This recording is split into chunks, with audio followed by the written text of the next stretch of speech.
తాకట్లో ఉన్న మీ బంగారాన్ని విడిపించి ఆ రోజు ఆన్లైన్ రేటుకి కొంటాం. Sharma gold company.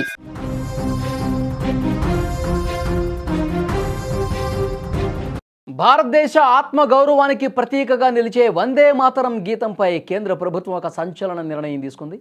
స్వాతంత్ర పోరాటంలో కోట్లాది మందిలో స్ఫూర్తి నింపిన ఈ గీతానికి పూర్వ వైభవం తీసుకొచ్చేలా కేంద్ర హోంమంత్రిత్వ శాఖ కీలక నిబంధనలు విడుదల చేసింది. ఇకపై దేశవ్యాప్తంగా అన్ని ప్రభుత్వ అధికారిక కార్యక్రమాలు, పాఠశాలలు, కాలేజీల్లో వందే మాతరం పాడటం తప్పనిసరి చేస్తూ గెజెట్ విడుదల చేసింది. ఈ గీతం పట్ల నిర్లక్ష్యం వహించినా లేదా అవమానించినా చట్టపరమైన చర్యలు తప్పవని కేంద్రం గట్టి హెచ్చరికలే పంపింది.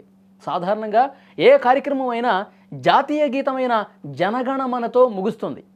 కానీ కొత్త నిబంధన ప్రకారం జనగణమన కంటే ముందే వందే మాతరాన్ని ఖచ్చితంగా ఆలపించాలి.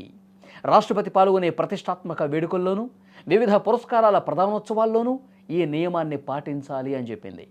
వందే మాతరం పాడుతున్న సమయంలో గౌరవ సూచకంగా ప్రతి ఒక్కరూ నిటారుగా నిలబడాలని హోంశాఖ స్పష్టం చేసింది. సినిమా హాల్స్ వంటి బహిరంగ ప్రదేశాల్లో కూడా ఈ గీతాన్ని ప్రసారం చేయాలని, అయితే అక్కడ నిలబడటం అనేది తప్పనిసరి కాదని వెల్లడించింది. ఇక జాతీయ గేయానికి లేదా గీతానికి అంతరాయం కలిగించే వారి పట్ల కేంద్రం ఉక్కుపాదం మోపనుంది. ఈ నిబంధనలు ఉల్లంఘించిన వాళ్ళకి గరిష్టంగా 3 ఏళ్ల వరకు జైలు శిక్ష విధించే అవకాశం ఉంది. జాతీయ భావాలను పెంపొందించే కార్యక్రమాల్లో ఈ కఠిన నిర్ణయాలు తీసుకోబోతున్నట్లుగా ప్రభుత్వం చెప్తోంది.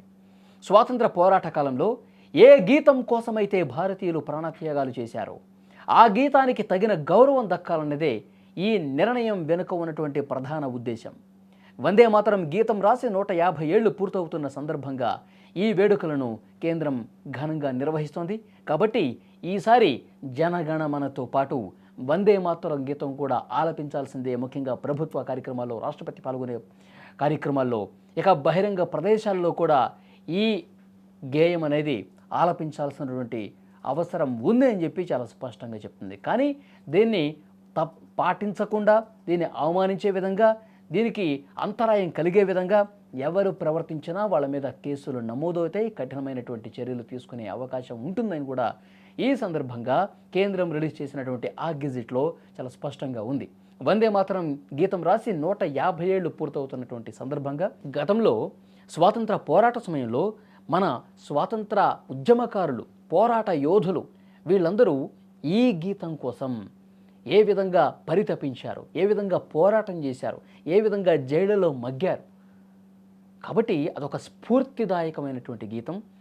మన దేశం, మన స్వతంత్ర భావాలను, జాతీయ భావాలను ఇప్పటి యువతలో కూడా, ఇప్పుడు ఉన్న వాళ్ళలో కూడా పెంపొందించాలన్నటువంటి ఉద్దేశంతో 150 ఏళ్లు పూర్తవుతున్నటువంటి సందర్భంగా ఈ నిర్ణయం తీసుకుంది. సో కేంద్రం గెజెట్ రిలీజ్ చేసింది. ఎవరైనా పాటించకుండా ఉంటే మాత్రం యాక్షన్స్ చాలా సీరియస్గా ఉంటాయని కూడా చెప్పింది.